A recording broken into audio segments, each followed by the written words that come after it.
What's up mga idol? Magandang hapon. Ngayon, maglinis naman tayo ng mga idol. Ito mga idol, oh.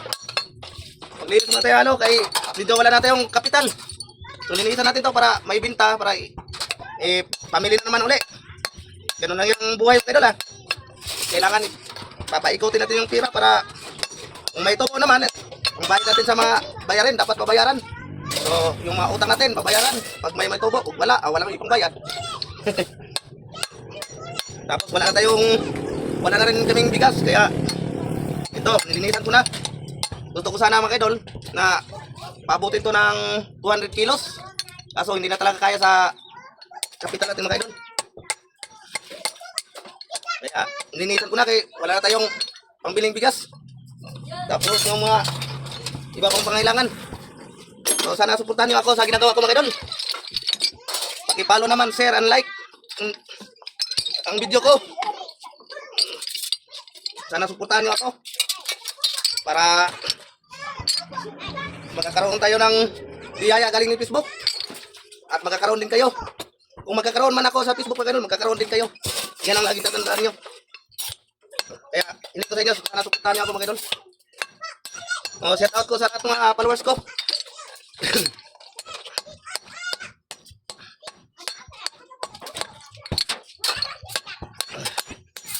Ito lang simple nilinis itong mga mga idol. Tatanggalan itong balat para malinis. Pagkatapos tatanggalan ng balat, itong bricks nyo, tanggalan din ng bakal dito. Tanggalan din natin ng bakal para malinis na. Ganun ka hirap tong ginagawa ko mga idol. Kahit mahirap, titiisin natin para may pagpakain tayo ng pamilya mga idol. Kaya tagaan lang itong trabaho na ito mga idol. Kung wala kang taga ito mga idol, wala kang nilaga. Yan ang lagi tatandaan mga idol. Kahit anong uri ng trabaho mga idol, ang sinasabi ko sa inyo, kahit anong uri nga ginagawa natin o trabaho o kung walang kasamang pagmamahal kagaya sa pamilya nyo, wala pa rin yan, maglalaho pa rin yan sa parang bula. Ganun yun mga idol. Para lang din yung relasyon mga idol, yung trabaho. Kapag yung ibig sabihin, kung ang relasyon mga idol, kapag kulang ka sa pagmamasa yung pamilya mo or jowa mo, kalauan na mga idol, magkaiwalay din kayo. Parehas lang din yung trabaho. Kung kulang ka sa pagmamahal, pagsisikap, pagtataga, magkaiwalay pa rin kayo sa trabaho mo. Parehas lang yun mga idol. Ito, mahal ko tong trabaho to, kaya hindi ko to kayang pagpalit ng anong trabaho. Anong klaseng trabaho, hindi ko to ipagpalit. Ganun yun mga idol. Sana gayahin nyo ang ginagawa ko mga idol. Kailangan yung trabaho natin mga idol, mamahalin para hindi mo siya iwala yan. Kailangan i-effort mo talaga ang trabaho mo. Kung arawan man tayo ay maka-advance ang oras, hindi ang trabaho may yun ang maggagawa ng paraan para tayo makapasok.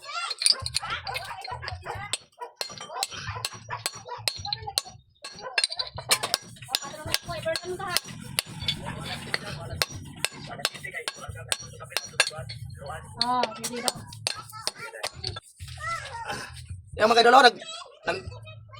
naglinis lang ako ng aluminum pero binibigyan ako ng pera mga idol. Ganun yung mga idol. Kaya sinasabi ko sa inyo mga idol, nakaupo lang ako, binigyan ako ng 100. Ayos na yung mga idol. Paldo na.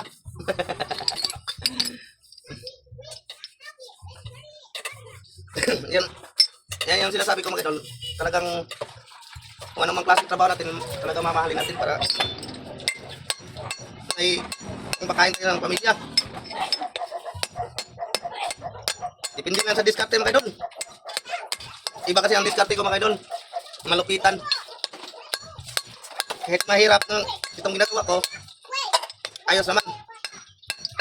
Nabawi naman ang pagod natin. Yung boboy natin, ikita din tayo ng malaki-laking tira.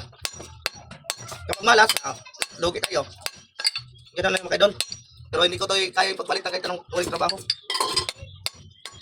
Kahit i-open sa akin ang patrabaho ako ng opisina, hindi ko to ipagpalit mga idol. Dito na lang ako sa ginagawa ko. Hawak ko pa ang oras.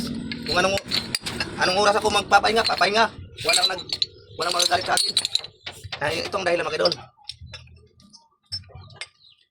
Bakit hindi ko kaya pagpalit?